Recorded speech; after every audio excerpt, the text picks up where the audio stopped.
This is how I replace my wheel bearings, but don't take my advice.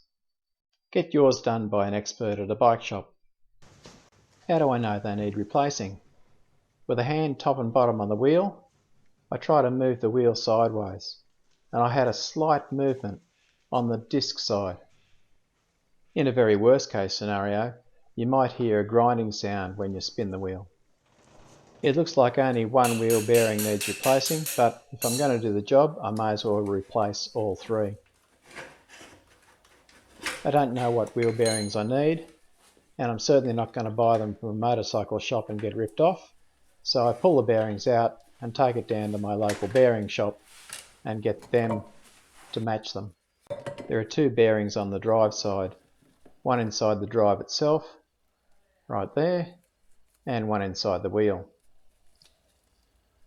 The grease seal comes out easily with a screwdriver just by levering it. I'll replace these as well. And this is why I say don't follow my advice. I'm going to use a screwdriver to tap the old bearings out. I'm using a very small hammer, but it doesn't do the wheel bearing much good. But it doesn't matter because I'm throwing that bearing away anyway. And the internal crust tube comes out when that first bearing comes out. To make sure I know which bearing goes in what spot, I write on the side of it. Then I give the other bearing the old screwdriver and hammer trick again, just lightly tapping it till it comes out. Neither of the bearings were difficult to get out. They certainly aren't pressed in. The two bearings in the wheel are both the same.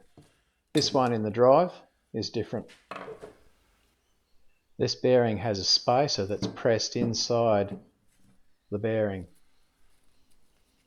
I don't want to damage that because I'm going to use it again. So I'm going to use an old socket that slides over the top of that and tap the bearing out that way.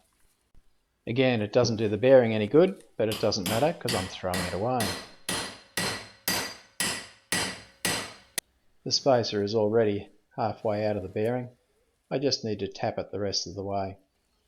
It's not in there very tightly, so I just need to lightly tap it out.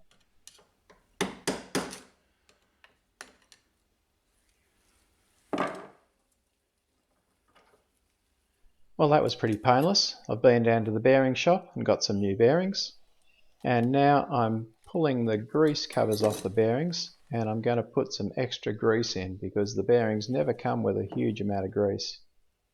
Now I'm not going to fill this up to the brim, or it will ooze out when the bearing heats up. But I just want to put a little bit extra in both sides. It's easy to get these off and then just press them back in again.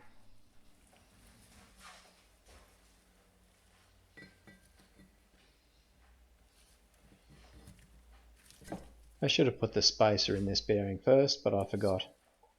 The bearing slips in without any problems at all.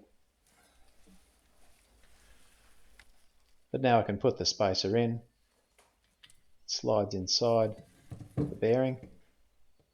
Press it in till it's seated, and then just tap it in with the back of the old socket again.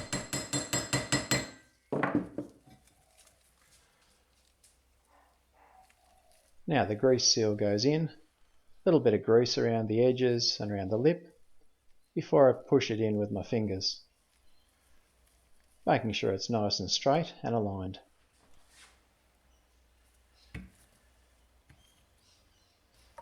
I've put the extra grease in these bearings as well, and then carefully align it before just lightly tapping it with the hammer until it slides into place.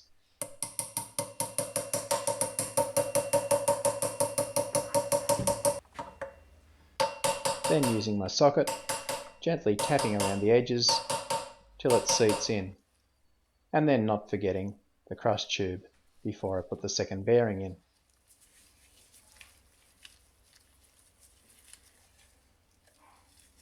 That's right, because I'm not an expert, I've left that out on previous bikes. And then proceeded to curse and swear and do the job again.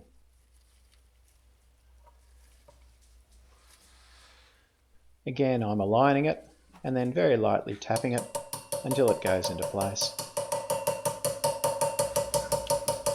And finishing it off with the edge of the socket.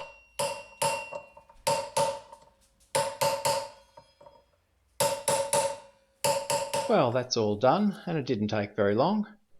I can put the drive back in and then put the wheel back in the bike. But don't do this yourself. Take it to the bike shop and get the expert to do it.